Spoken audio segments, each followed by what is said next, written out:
Hi, எப்படி இருக்கீங்க? இன்றைக்கி அம்மா கிச்சனில் சூப்பராக ஒரு நாட்டுக்கோழி குழம்பு வைக்கலாம். இந்த நாட்டுக்கோழி குழம்பு ரொம்ப வாசமாக கிராமத்து ஸ்டைலில் டேஸ்ட்டாக இருக்கும். இதுக்கு 1 கிலோ நாட்டுக்கோழி, 1 கிலோக்கும் கூட தான் இருக்கும். நல்லா க்ளீன் பண்ணி மஞ்சத்தூள்லாம் போட்டு நல்லா வாட்டி மஞ்சத்தூள் போட்டு கழுவி எடுத்து வச்சுருக்கு. முதல்ல என்ன செய்யலான்னா, 1 ஸ்பூன் சீரகம், 1 ஸ்பூன் சோம்பு கூட 4-5 பூண்டு போட்டு நல்லா அது மாதிரி தட்டி எடுத்து வச்சுக்கலாம். தட்டி இது வந்து ஒரு தனி ஃப்ளேவர் கொடுக்கும். அதுக்காக தான் இந்த மாதிரி தட்டி எடுத்து வச்சுக்கலாம். பூண்டு, சோம்பு, சீரகம். அது அடுத்து ஒரு பெரிய வெங்காயத்தை, சின்ன வெங்காயம் தான் ரொம்ப டேஸ்ட்டாக இருக்கும். நான் ஆனால் இன்றைக்கி போட்டது பெரிய வெங்காயம் தான். சின்ன வெங்காயம் போட்டால் ரொம்ப நல்லாயிருக்கும். நீங்கள் சின்ன வெங்காயம் கிடச்சுன்னா போட்டுக்கோங்க. அதை இப்போ ஒரு 7-8 போடலாம். போட்டு அதையும் தட்டி எடுத்து வச்சுக்கலாம். நல்லா தட்டி எடுத்து வச்சுக்கலாம். அதுக்கப்புறமா ஒரு பேனில் 2 சின்ன துண்டு பட்டை, ஒரு 4 கிராம்பு, 3 ஏலக்காய், 1 டேபிள் ஸ்பூன் மிளகு, 1 டீஸ்பூன் சோம்பு, 1 டீஸ்பூன் சீரகம் இதெல்லாம் போட்டு நல்லா வறுத்துக்கலாம். கொத்தமல்லியும் போட்டு வறுத்துக்கலாம். நான் கொத்தமல்லி தூள் தனியாக போட்டதுனால வறுத்து அரைச்சி வச்சுருக்கேன். அதனால் இதில் போடலை. போட்டு வறுக்கும்போது அது நல்லா தான் இருக்கும். இப்போ வந்து ஆறுனதுக்கப்புறமா அதை ஒரு மிக்ஸி ஜாரில் சேர்த்துக்கலாம். இது கூட நம்ம என்ன சேர்க்க போகிறோம் அப்படின்னா, தேங்காயில் வந்து ஒரு 3 துண்டு பெரிய தேங்காய் எடுத்துகிட்டு, அப்புறம் ஒரு கொஞ்சம் சின்ன வெங்காயம் அதையும் போட்டு நல்லா நைஸாக அரைச்சி வச்சுக்கலாம். அடுத்து ஒரு பேனில் எண்ணெய் ஊற்றி தாளிக்கணும். தாளிக்கிறதுக்கு வந்து கடுகு உளுந்த பருப்புலாம் தேவையில்லை. சும்மா 2 பட்டை இலை போட்டு நம்ம மற்ற பட்டை சாமான்லாம் போட்டு அரைச்சிருக்கோம். அதனால் அதெல்லாம் போதும். 2 பட்டை இலை மட்டும் போட்டுட்டு நம்ம இடித்து வச்சுருக்கோம்ல, முதல்ல வந்து பூண்டு, சீரகம், சோம்பு அதை போட்டுடணும். அதுக்கப்புறம் தான் வெங்காயத்தை போடணும். நான் டடக்குன்னு இதை தட்டிட்டேன். நீங்கள் ஃபஸ்ட்டு பூண்டு, சோம்பு, சீரகம் தட்டி வச்சுருக்கோம்ல அதை போட்டுங்க. கொஞ்சம் அது பொரிஞ்ச உடனே நான் மாற்றி போட்டுட்டேன். அப்படியே வந்து கையில் வச்சுருந்தேன், தட்டிட்டேன். அதுக்கப்புறமா இடித்து வச்ச வெங்காயத்தை போட்டு நல்லா வதக்கிக்கலாம். குட்டி குட்டியாக வெட்டி போடுறதுக்கும் இந்த மாதிரி தட்டி போடுறதுக்கும் நிறையவே டிஃப்ரென்ஸ் இருக்குது. அதை நீங்கள் செஞ்சு சாப்பிடும்போது உணரலாம். இப்போ நல்லா இதெல்லாம் வதங்கட்டும். இது வந்து இந்த ஃப்ளேவர் வந்து தனியாக ஒரு ஃப்ளேவர், நல்ல ஃப்ளேவராக வருது. ஏன்னா பெருஞ்சீரகம், சீரகம், பூண்டு, இதோட இஞ்சி போடலை. இந்த 3 போட்டு இதை போடும்போது அது ஒரு தனி ஃப்ளேவர் தான். இன்னும் சாம்பார் வெங்காயம், அதாவது சின்ன வெங்காயம் இருந்ததுன்னா ரொம்பவே நல்லாயிருக்கும். இப்போ வாசத்துக்கு கருவேப்பிலை சேர்த்தாச்சு. எல்லாத்தையும் நல்லா எண்ணெயில் வதக்கலாம்.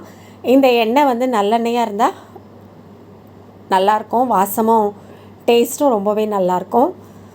இப்போ நல்ல வெங்காயம் வதங்கும்போது கொஞ்சம் இஞ்சி பூண்டு பேஸ்ட் சேர்த்துக்கலாம். எதுக்கு அப்படின்னா, பொதுவாக நாட்டுக்கோழின்னும் போது கொஞ்சம் வாசம் வரும் அப்படிங்கிறதுனால, அதில் கொஞ்சம் ஸ்மெல் வரும் அப்படிங்கிறதுனால இஞ்சி பூண்டெல்லாம் சேர்த்து நம்ம கும்முன்னு வச்சிடலாம். அது கூட ஒரு சின்னதாக இருந்தால் 2 தக்காளி குட்டி குட்டியாக கட் பண்ணி அதையும் நல்லா வதக்கிடலாம். நல்லா மசிஞ்சிடணும். அந்த அளவுக்கு நம்ம நல்லா வதக்கிடலாம். சீக்கிரம் வதங்கணும்னு நினச்சா கொஞ்சம் கல் உப்பு கூட போட்டு வதக்கிக்கலாம். இல்லைன்னா கொஞ்சம் மீடியம் ஃப்ளேமில் வச்சு அப்படியே வதக்கிக்கிட்டே இருந்தால் சீக்கிரம் வதங்கிடும். நல்ல வாசம் நல்லா வருது. ஏற்கனவே தட்டி போட்ட பூண்டு, அதுக்கப்புறம் இஞ்சி பூண்டு பேஸ்ட்டும் இருக்கா, நல்ல வாசம் இருக்குது. நல்லா வதங்கிடுச்சு. இப்போ வதங்கினதுக்கப்புறமா நம்ம வந்து என்னென்ன மசாலா தூள்லாம் ஆட் பண்ணலாம் அப்படின்றத பார்க்கலாம். நல்ல எண்ணெயும் கொஞ்சம் நிறைய விட்டால் இது வந்து கொஞ்சம் ரொம்ப டேஸ்ட்டாக இருக்கும். ஃபஸ்ட்டு வந்து மஞ்சத்தூள் போட்டுக்கலாம். ஒரு 1/2 டீஸ்பூன் மஞ்சத்தூள் போட்டுக்கலாம்.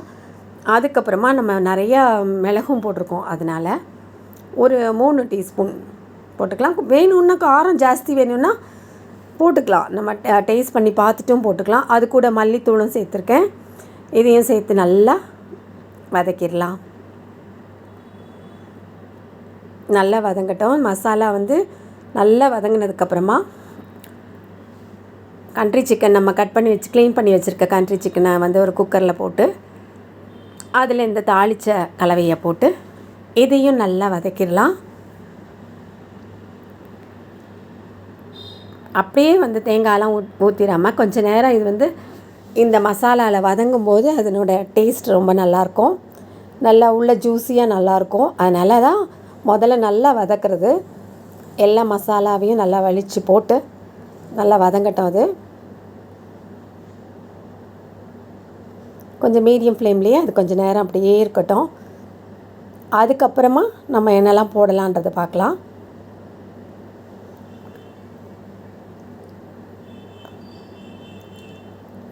எல்லாத்தையும் போட்டாச்சு, நல்லா வதக்கிட்டு. இது வதங்கிட்டு இருக்கும்போதே நம்ம உப்பு கூட ஆட் பண்ணிக்கலாம். முதல்லையே கூட உப்பு, கொஞ்சம் இஞ்சி பூண்டு போட்டு மஞ்சத்தூள் போட்டு கொஞ்சம் நேரம் அந்த சிக்கன் அப்படி கொஞ்சம் தயிர் போட்டு ஊற வச்சா அது ஒரு மாதிரி டேஸ்ட்டாக இருக்கும். அது கூட கொஞ்சம் தயிரும் ஊற்றிக்கிட்டோம் அப்படின்னா நல்லா வந்து அது சாஃப்டாக வெந்துடும். இப்போ நம்ம அப்படி பண்ணலை, ஊற வைக்கலை, மேரினேட் பண்ணலை. அதனால் இப்போ இதை வந்து இப்படி சிறுத்தீலையே அப்படியே வதக்கலாம். உப்பு போட்டுக்கலாம், தேவையான அளவு உப்பு போட்டுக்கலாம். இந்த மாதிரி வதக்கி குழம்பு வைக்கும்போது அது ஒரு வாசம் நல்லாயிருக்கும். நாட்டுக்கோழி வந்து சாதாரணமாக கோழியை விட கொஞ்சம் நேரம் எடுக்கும். அதனால் கூட 2 சவுண்டு வச்சுக்கிட்டா விசில் வச்சு நம்ம இறக்கலாம். நல்லா அது அப்படியே நல்லா வதங்கிட்டுருக்கு. ஓரளவுக்கு நல்லா வதங்கிருச்சு. இப்போ நம்ம என்னெல்லாம் போட்டு அரைச்சி வச்சுருக்கோம், நம்ம வறுத்து வச்ச அந்த மிளகு, சீரகம், சோம்பு, பட்டை, லவங்கம், ஏலக்காய் அதெல்லாம் போட்டு வறுத்து வச்சுருக்கோம்ல, அது ப்ளஸ் தேங்காய், வெங்காயம், அதை வந்து இதில் ஊற்றிடலாம். நல்லா நைஸாக திக்காக அரைச்சி வச்சுருக்கோம். இது கூட நம்ம மிளகாய் தூள் போடுறதுக்கு பதிலாக வத்தலையும் நல்லா வந்து வறுத்துட்டு போட்டு அரைச்சா அது இன்னும் கமகமன்னு இருக்கும். ரொம்ப நல்லாயிருக்கும். நம்ம எங்கே இப்போ ஈஸியாக அப்படி வைக்கிறதுக்கு தானே பார்க்குறோம். எங்கள் கை அதுவும் இன்னும் அம்மியில் அரைச்சா அப்படியே அழகாக ரொம்ப அதை டேஸ்ட் அப்படியே அள்ளும். ஆனால் யார் அம்மியில் அரைக்கிறா? அம்மியே கிடையாது யார் வீட்லேயும். அதனால் இப்போ எல்லாம் ஈஸியாக மிஷினில் கொடுத்து அரைச்சி வச்சுக்கிறோம், அப்படி எடுத்து போட்டுறோம். ஆனால் சொல்கிறேன், டேஸ்ட்டுன்னு பார்த்தா நல்லா மிளகா வத்தல், தனியா இதெல்லாம் வந்து நம்ம வறுத்த சாமானோட போட்டு வறுத்து அதை வந்து அரைச்சி அப்படியே அடித்தா அதனோட ஃப்ளேவர் வந்து தனி, அப்படியே டேஸ்ட்டே அப்படியே செம்மையாக இருக்கும். இப்போ நம்ம வந்து காரம் பத்தலைன்னா போட்டுக்கலாம். எனக்கு காரம் பத்தாமல் தான் இருந்துச்சு. நான் வந்து 1 ஸ்பூன் ஆட் பண்ணிட்டேன். எல்லாம் டேஸ்ட் பண்ணி பார்க்கும்போது காரம் பத்தாத மாதிரி இருந்தது. கொஞ்சம் நல்லா கொஞ்சம் சொல்லுன்னு இருந்தால் நல்லாயிருக்கும்னு தோணுச்சு. பெப்பர் காரம் இருந்தால் கூட எனக்கு இன்னும் கொஞ்சம் காரம் வேணும்னு தோணுச்சு. அதனால் நான் வந்து ஒரு ஸ்பூன் போட்டுட்டேன். இப்போ கொஞ்சம் கரம் மசாலா ஃபஸ்ட்டே போட்ட வதக்குன்னு வதக்குனா அந்த வாசனைலாம் போயிடும். அதனால் கொஞ்சம் இந்த ஸ்டேஜில் நான் போட்டுக்கிட்டேன், கொஞ்சம் கரம் மசாலா போட்டுட்டேன். இப்போ மூடி வச்சிடலாம். குக்கரை நல்லா வெயிட் போட்டு மூடி வச்சிடலாம். ஒரு 5-6 சவுண்டு வச்சு அப்படியே கொஞ்சம் நேரம் சிம்மில் வச்சுட்டு அப்புறம் திறந்து பார்த்தா ஆஹா, பார்க்கவே அழகாக இருக்குது. டேஸ்ட் அப்படி வாசனை கமகமகன்னு இருந்தது. டேஸ்ட்டும் அப்படியே ரொம்ப நல்லா இப்பயே சாப்பிடணும் போல் இருந்தது. நீங்களும் இந்த மாதிரி ட்ரை பண்ணி பாருங்கள், எப்படி இருக்குன்னு சொல்லுங்கள். எப்படி இருக்குது பார்த்தீங்களா? பிடிச்சிருந்துன்னா லைக் பண்ணுங்கள், கமெண்ட் பண்ணுங்கள், ஷேர் பண்ணுங்கள். இன்னும் அம்மா கிச்சனை சப்ஸ்கிரைப் பண்ணாதவங்க உடனே சப்ஸ்கிரைப் பண்ணுங்கள். மீண்டும் சந்திப்போம். நன்றி, வணக்கம்.